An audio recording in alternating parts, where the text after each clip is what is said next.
নমস্কার, উজ্জ্বল হালদার। আমি আমার দ্বিতীয় কবিতার বই কথায় আঁকা কলমকারী প্রকাশ করেছেন ডক্টর পার্থজিৎ গঙ্গোপাধ্যায়, বিশিষ্ট সাহিত্যিক।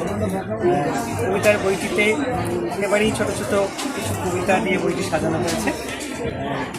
যেমন ধরুন, একাকিত্ব।